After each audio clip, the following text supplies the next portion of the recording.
Welcome to my channel. Dear तलबा, आज हम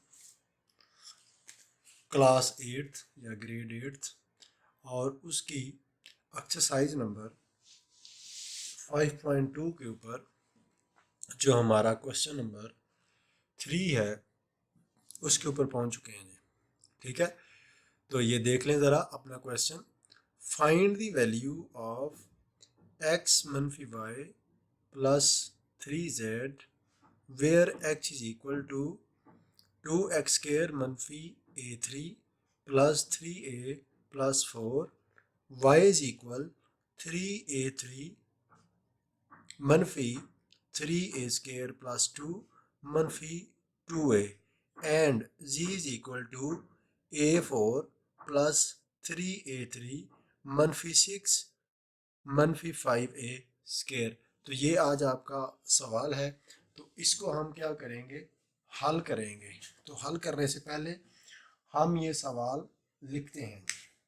सबसे पहले हम ये सवाल लिखेंगे क्योंकि ये बड़ा ज़रूरी है कि क्वेश्चन नंबर जो हमारा 3 है इसको हम लिखें और इसको बार बार इसको पढ़ने के बाद इसको हल करेंगे।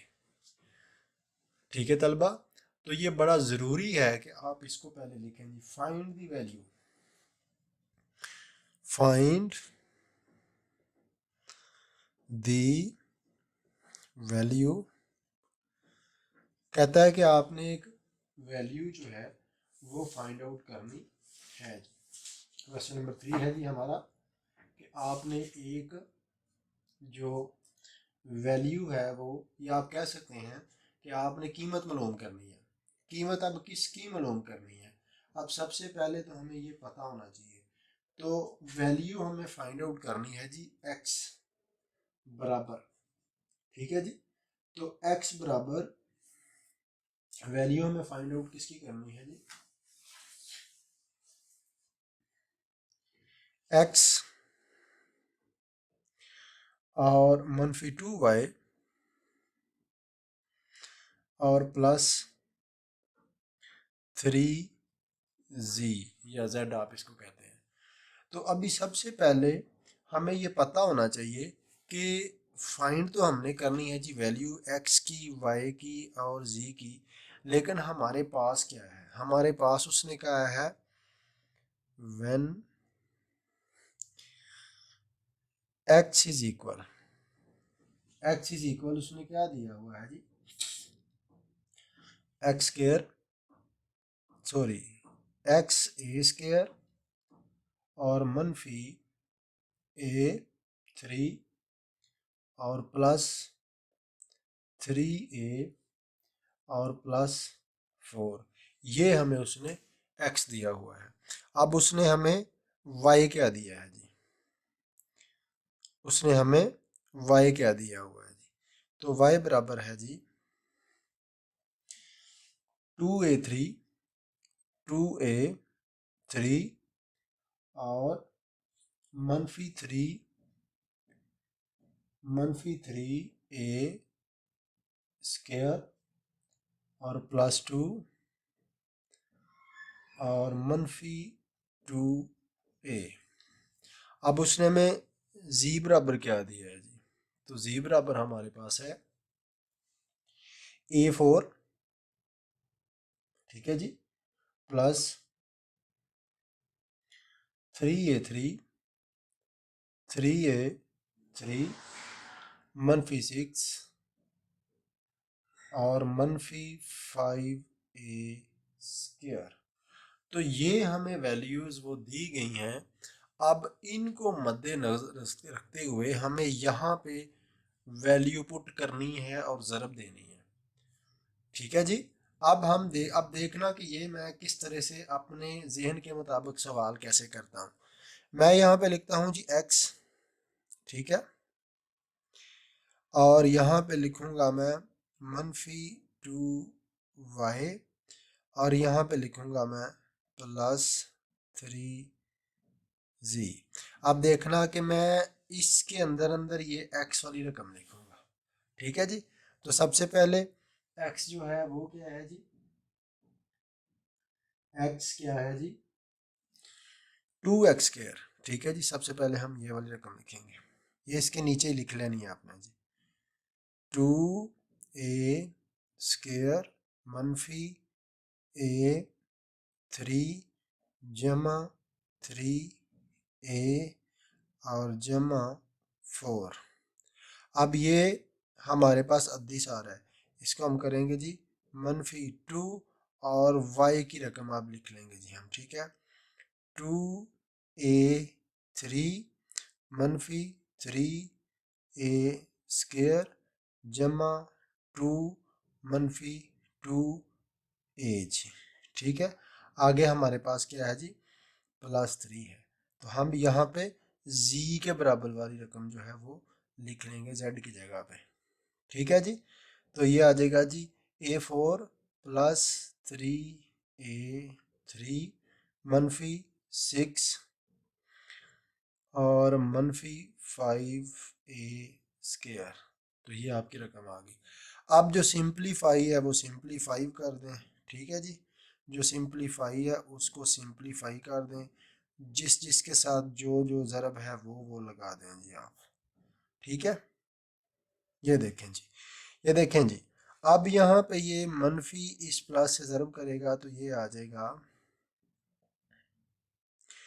ये आपका आ जाएगा जनाब -4a3, -a और 3 का मनफी प्लस हो गया तो ये आ जाएगा 6a2, मनफी और प्लस मनफी आ जाएगा और ये आ जाएगा 4, मनफी मनफी आ जाएगा +4a।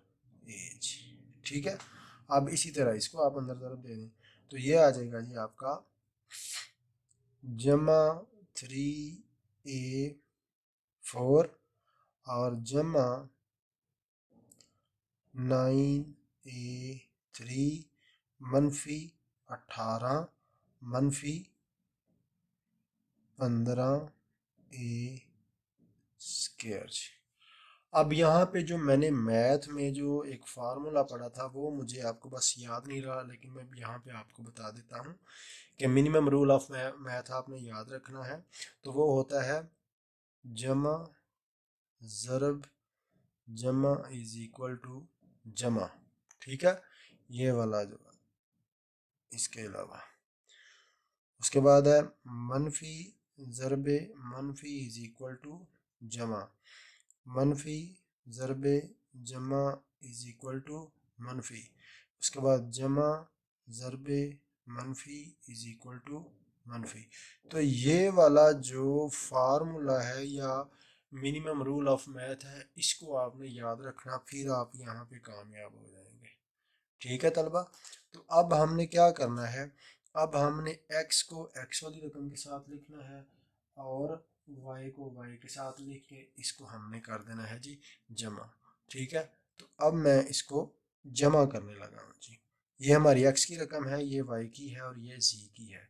अब सबसे पहले हम क्या करेंगे जी, x वाली रकम लिखेंगे। अब एक बात और आपको याद यहाँ पे ये रखनी है कि आपने जब इसको लिखना है, अब आपने फाइनल इसको हल करने की शेप में लिखना है, तो आपने इसको एक तरतीब दे देनी है, इसको क्या कर लेनी है, एक तरतीब दे देनी है। आप पहले तरतीब दे दें या बाद में दे दें, बात एक ही है, लेकिन अगर आप यहाँ पे तरतीब दे देंगे तो ये तरतीब आपको अच्छी रहेगी। तो यहाँ पे हम एक तरतीब देते हैं जी, यहाँ पे असेंडिंग ऑर्डर, आपको याद होगा मैंने पिछली वीडियो में भी इसका जिक्र किया था। असेंडिंग ऑर्डर में लेके आएंगे, असेंडिंग ऑर्डर को क्या कहते हैं जी आप, तरतीब नज़ूली। यानी सबसे पहले आपने बड़ी पावर वाली रकम लिखनी है, उसके बाद आपने क्या करना है जी, छोटी पावर वाली रकम लिखनी है। तो यहाँ पे सबसे बड़ी पावर किसकी है जी, -a3, उसके बाद फिर +2a2, ठीक है, उसके बाद +3a+4। ठीक है, अब हमने किसकी रकम लिखनी है जी, y की रकम लिखनी है जी। तो तो y की रकम लिखने के लिए हमारे पास जो है वो क्या है जी,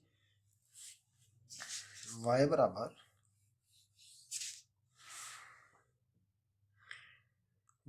आ जाएगा, ये रकम है आपकी y की, तो ये आ जाएगा -4a की 3 जमा 6a की 2 और जमा, अब ये पहले लिखेंगे जी 4a-4।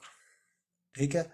अब हमारे पास जो z की रकम है वो एक हमारे पास a4 है, तो हम z की रकम जो है वो ऐसे लिखेंगे जी, हमारे पास क्या है जी +3a4 और फिर जमा, ये थोड़ा सा सही करें जी इसको,